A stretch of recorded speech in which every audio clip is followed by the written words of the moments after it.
Hello friends, this is Aprajita Rai from VIT University. As a part of the Programming Language Translators course CSE 309, we're going to solve a few questions now. So let's have a look at the first question. The first question is, construct a SLR passing table for the grammar S gives AB or GDA. Second production is A gives AB or C.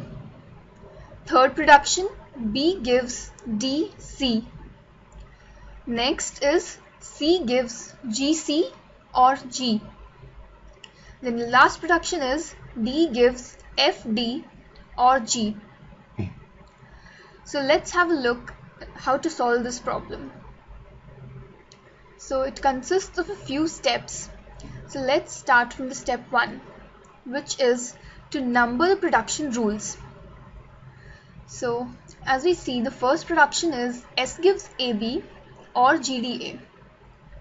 So it consists of two parts. So we need to number both the parts separately. So number 1 would be S gives AB. Number 2 would be S gives GDA. Similarly, even the second production A gives AB or C has two parts.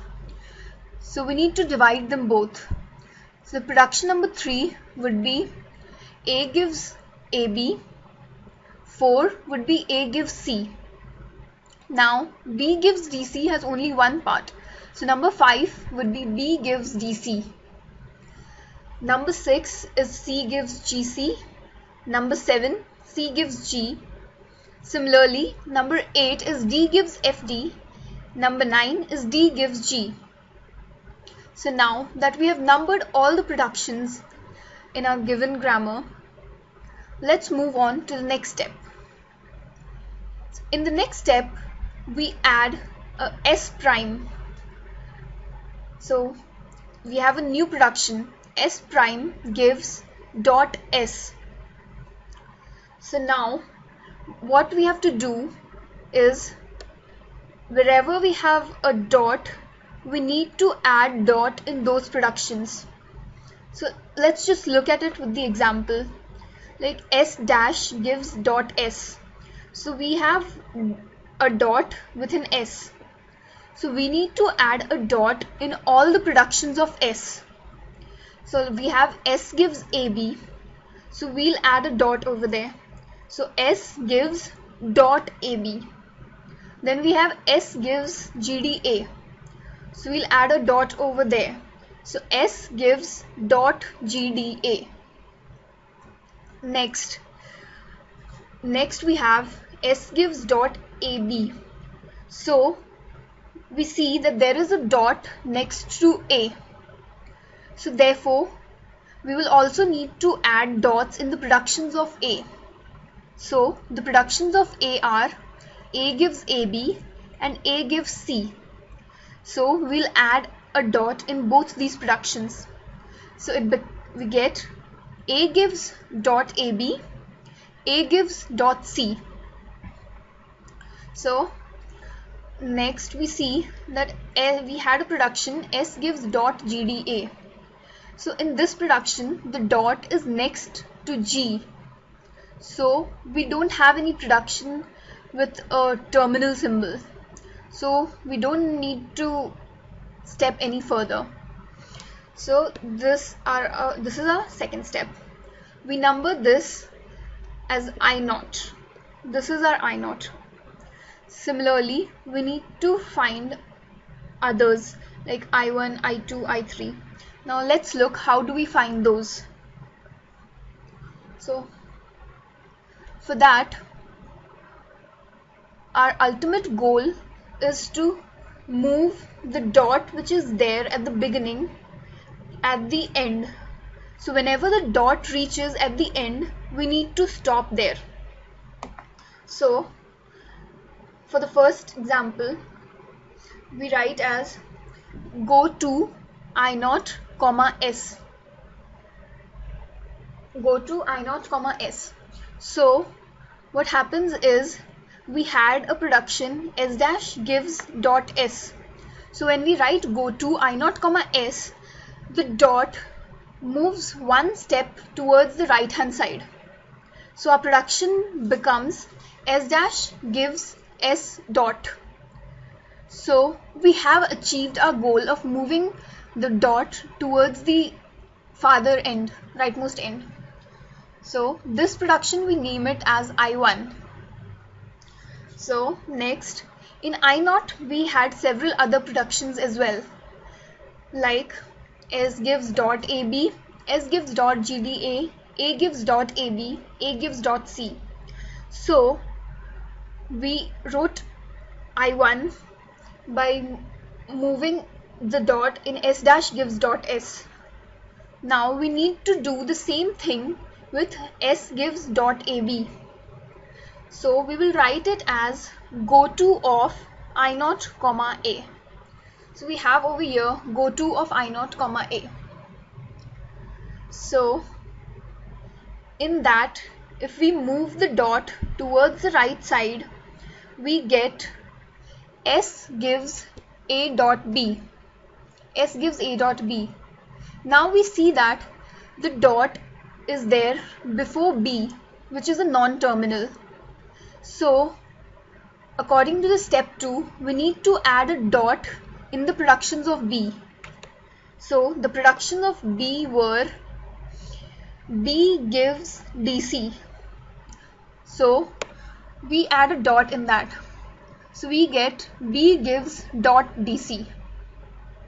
So this becomes our I2. So next we again investigate I0. Next we have a dot before G. So we write go to of I0 comma G. So in go to of I0 comma G, we move the dot towards the right side. So we get S gives G dot DA. Then again we see that we have a dot before D, which is a non-terminal. So again we need to insert a dot in the productions of D. So we get D gives dot FD and D gives dot G. We number this as our I3. Next again we investigate, we write go to of I0 comma A. Then we get A gives A dot B. There is no non-terminal getting involved in this, so we do not need to write any further productions for go to of I0 comma A. So it ends over here. So this is our I4. Now we need to write go to of I0 comma C for the last production A gives dot C. So we write go to of I0 comma C as A gives C dot, which is our I5. We see that in our I5 the dot has moved to the end, so this production would stop over here. Now our I0 production, we have covered all the go-tos. So now we will start checking from I1, I2 and so on. So we see I1. In I1 the dot is already at the end, so we don't need to move it any further. So there is no need of go to. Now we check I2. So in I2 the dot is not at the end, so we write go to of I2 comma B, as the dot is before B. So that is the reason why we write go to of I2 comma B. So in this step the dot again moves one step towards the right, so we get S gives AB dot. So the dot now has moved to the right side end, so we number this as I6. The next step is go to of I2 comma D. So it becomes B gives D dot C. Now again we have to put a dot in the productions of C. So you get C gives dot GC and C gives dot G. We number this as I7. So we have completed I0, I1, I2. Now we check for I3. So in I3 we have go to of I3 comma D. So it would become S gives GD dot A. It will be numbered as I8. Next we will have goto of I3 comma F. So it becomes D gives F dot D. It is to be noted that D gives F dot D again has a production. So D will be substituted with D gives dot FD and D gives dot G again. So this becomes our I9. The next is D gives dot G. So we write goto of I3 comma G. So we get D gives G dot. The dot has moved to the end. So this won't be processed any further. This we number as I10. So now we've completed with I3. So we next move on to I4. You see I4 was A gives A dot B. So we write goto of I4 comma B. We get A gives AB dot. This is numbered as I11. Again this does not need further processing as the dot is already moved to the end. So we have completed I4 as well. Now let's see. I5 is already needs no further processing. I6 needs no further processing. So now we have I7. So we write goto of I7 comma C. We get B gives DC dot. This is numbered as I12. Now again this does not need any further processing. And then we have in I7 we have goto of I7 comma G. Goto of I7 comma G. So for that we write C gives G dot C and we had C gives G dot. Now again we have a dot before C, so we'll need to write the productions of C. So C gives dot GC and C gives dot G. So this is our I13. Now we've completed with our I7. So now we need to check out I8. So as we see our I8, we need to write goto of I8 comma A. So here we have S gives GDA dot. This is numbered as I14. Here the dot is already moved to the end, so it does not need any further processing. So now we will check for I9. In I9 we have D gives F dot D. So we need to write a goto of I9 comma D. So it becomes D gives FD dot. So this will be numbered as I15. Then in I9 then we'll write I10 is already processed, I11 is already processed, I12 is already processed, and then we'll write the process gotos of I13. So I13 comma C gives GC dot. So that is I16. Now you can further see that if we take I13 comma G, it will again give the same productions as that of I13.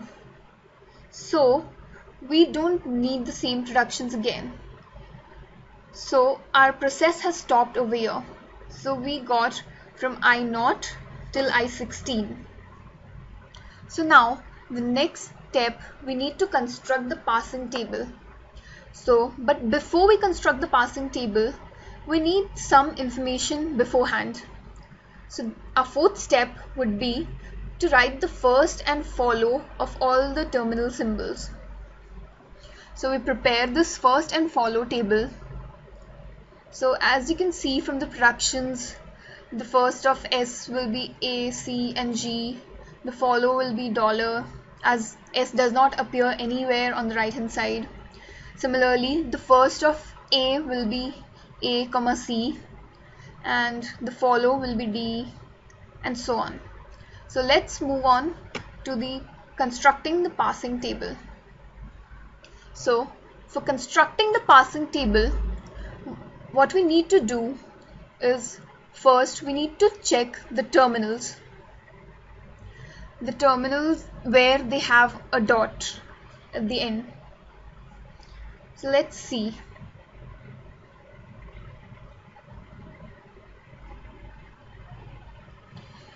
So I naught comma S 1.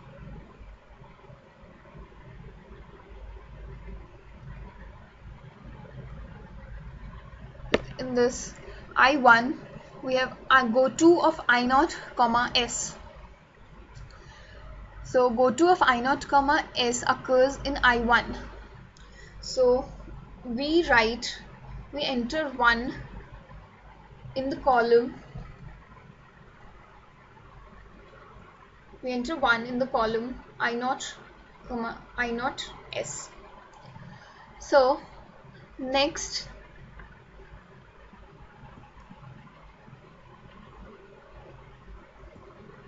just a second. Yeah. So next dot at the end is in the production this B. So I2B will be numbered as 6.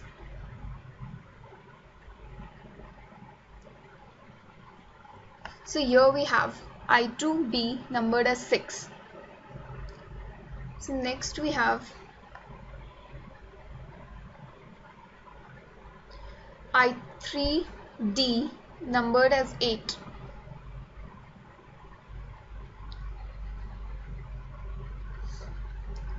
Here we have I3D numbered as 8.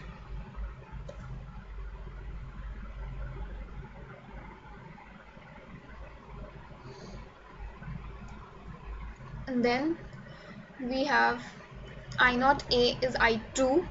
So I0A column is filled with 2.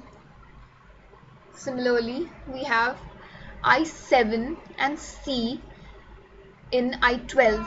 So the column with I7C is filled as 12.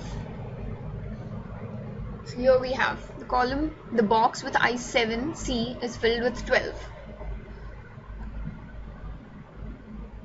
Now we see that I15 is I9 comma D. So the box with I9 and D is filled with 15, and the box with I13 and C is filled with 16. So here we see I9D filled with 15 and I13C filled with 16. Okay, so now that was one part. Now we fill the table for the terminals. Now we need to fill the table for the non-terminal symbols as well. So for that, what we need to do is now just look at all the productions that have non-terminals in them. All the go-tos, all the go-tos that have non-terminals in them. So we have go-to I0G, that is I3. Then we have go-to I0A, which is I4. So for go-to I0G, in the box of I0G we write S3. In the box of I0A we write S4. In the box of I0C we write S5, and similarly so on. So here we have, in the box of I0G we have S3, in the box of I0A we have S4, in the box of I0C we have S5, so on. So next is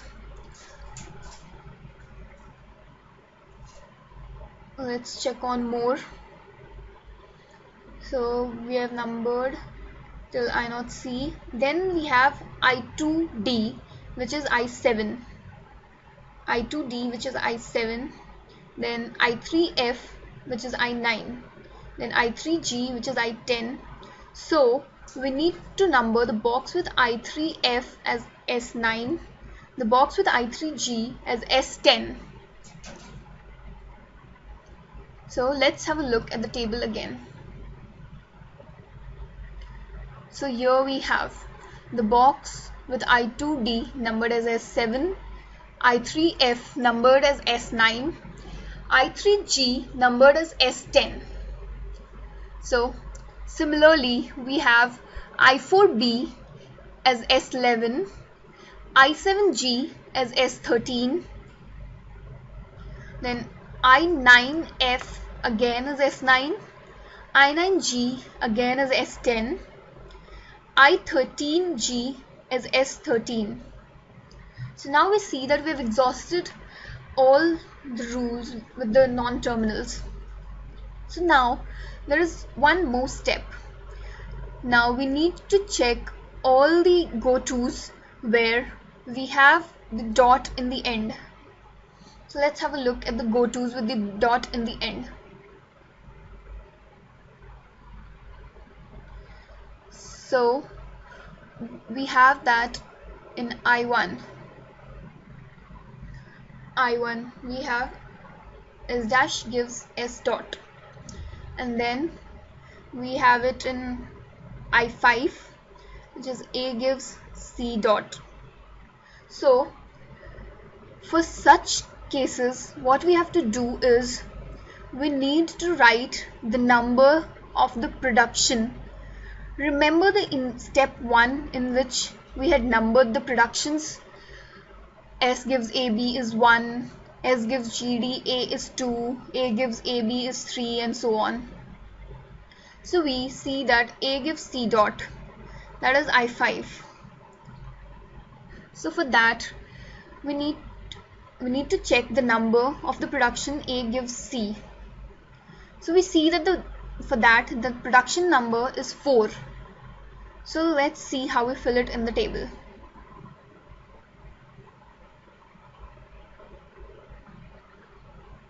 So I5D is R4.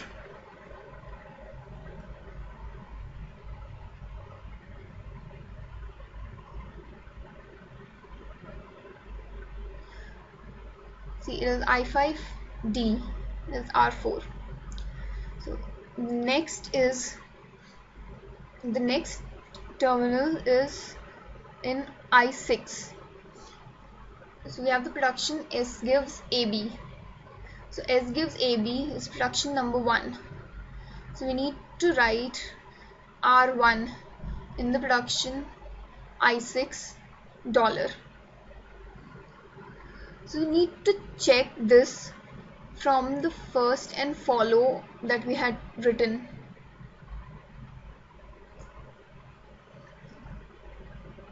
See, the follow of S is dollar. The follow of S is dollar. So we will need to enter in the dollar column. We don't have to enter in the column of B. It is to be remembered.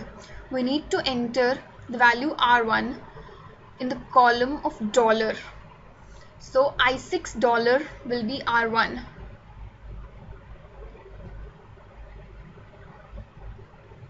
Now we have I11. So we have I10. D gives G dot. So for that we will have simply I10, G. D gives G dot is production number 9. So we will have to write R9 in the corresponding box.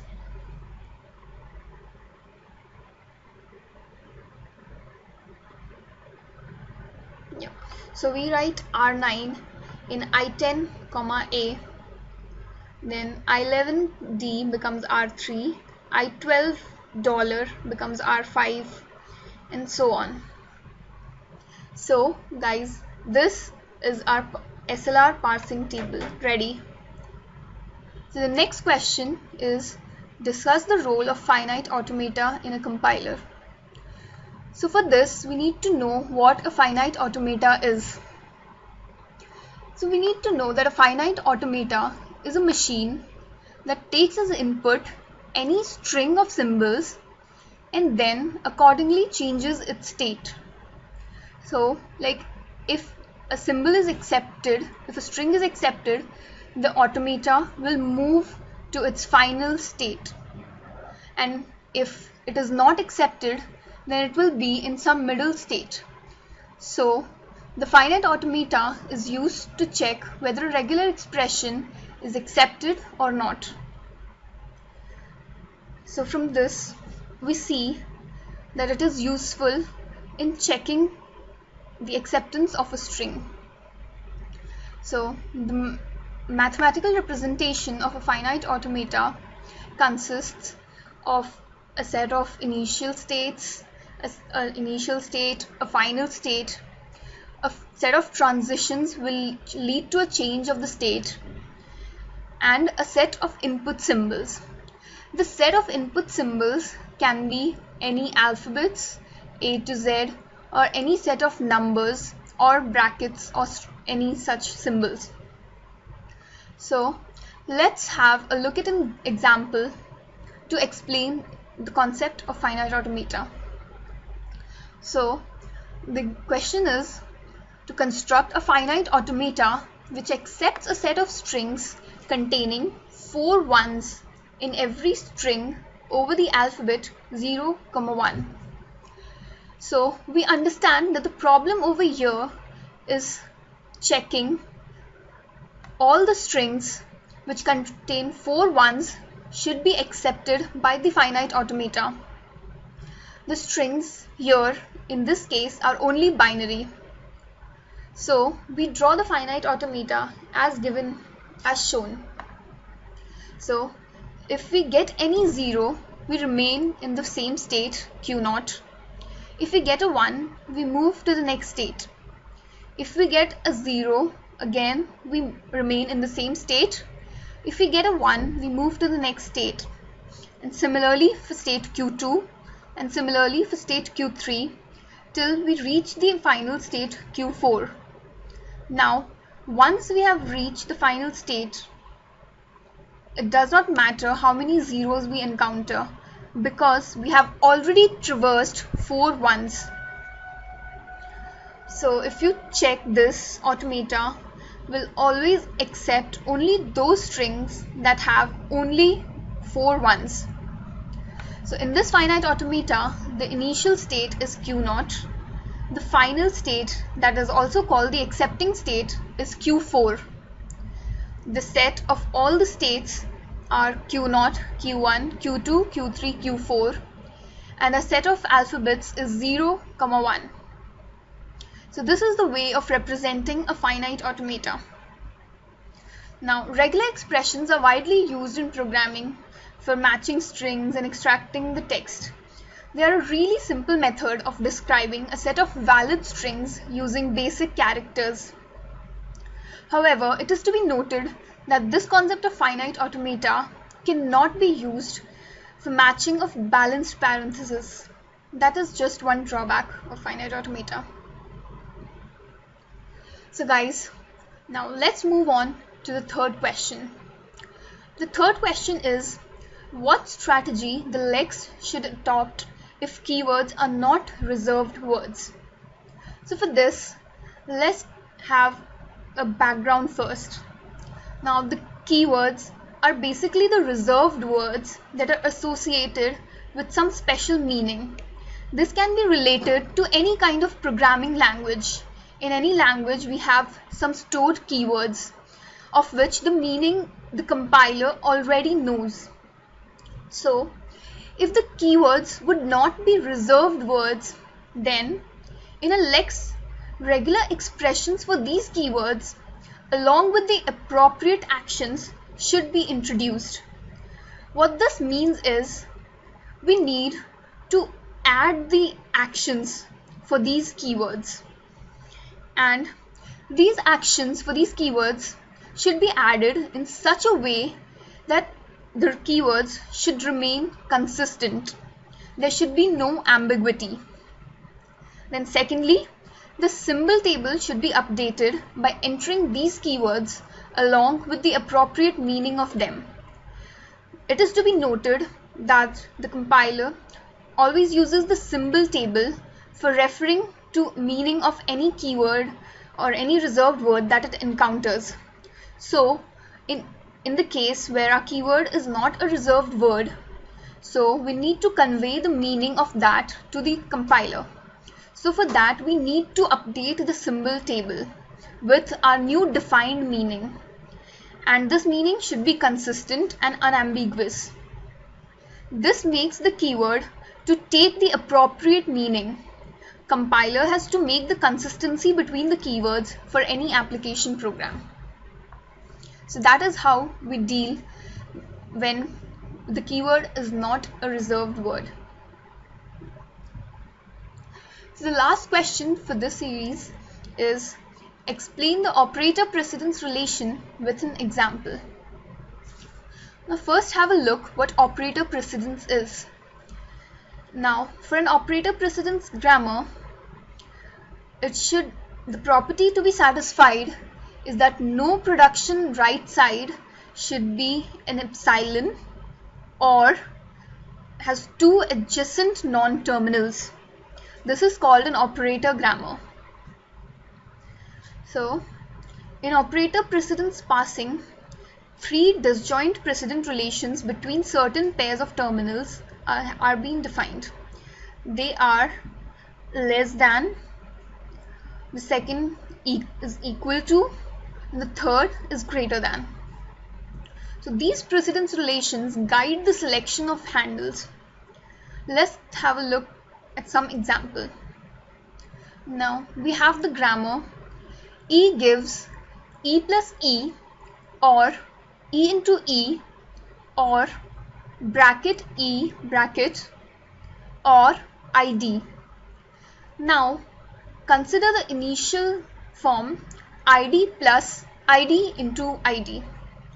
Now we have to check whether this will get accepted or not by this operator precedence grammar. So let's start. So first we need to construct an operator precedence relation table. All the symbols involved in our form are ID plus star and dollar. So we construct a precedence relation table with these four symbols. We see that ID and ID have the same precedence. ID has greater precedence than plus, ID has a greater precedence than star, and dollar, then plus has less precedence than ID, plus has a lower precedence than star, and so on. Similarly, fill the table. So now the next step is to insert the precedence relations into the right sentential form that we are given. So our given form was ID plus ID into ID. So firstly we need to insert a dollar at the starting and the beginning. Then we have a dollar and ID. So we see that dollar has a lower precedence than ID. So therefore the lower symbol. And then ID has a greater precedence than plus. So we have the greater symbol. Then plus has a lower precedence than ID. And similarly the lower symbol. Then ID greater precedence than star. Then greater symbol, and so on. So we get this string dollar less than ID greater than plus less than ID greater than star less than ID greater than dollar. So now we need to start processing this to see if it is accepted or not. So initially a stack contains a dollar. The buffer contains the entire string, which is ID plus ID star ID dollar. So now we need to see the action. So between dollar and ID, we have a less than symbol. So whenever we encounter a less than symbol, we need to push the symbol into the stack. So between dollar and ID, there is a less than symbol, so we push ID. So in the stack, we have dollar ID. The buffer contains plus ID, star ID, dollar. Now in step 2, we have ID and plus. So ID has greater precedence than plus, so we pop. So our stack becomes empty. In the buffer, we have plus ID, star ID, dollar. Now again we have dollar and plus. So dollar has less precedence, so we again push it. We continue the pushing operation until we come across a greater than symbol. Only then we pop. So in step 3, we have a push. In step 4, again we have a push. So we get finally dollar plus ID in the stack. In the buffer, we are left with star ID, dollar. So we have ID and star. So now the ID has a greater precedence than star. So it is time to pop out from the stack. So ID is popped out. Now we have plus and star. So plus has less precedence than star. So again we push star into the stack. Now in the buffer, we have remaining ID, dollar. Now star has again less precedence than ID. Then again we perform a push operation. ID is pushed onto the stack. In the stack, we have dollar plus star ID. In the buffer, we have dollar remaining. So now ID has a greater precedence than dollar. So we perform a pop operation. ID is popped from the stack. So now we have in the stack, we have dollar plus star. In the buffer, we have dollar. Now star has a higher precedence than dollar, so we pop star. Again, plus has a higher precedence than dollar, so we pop plus. Now the stack contains dollar and the buffer contains dollar. Both are empty. So that means that the string is accepted. So that's it, folks.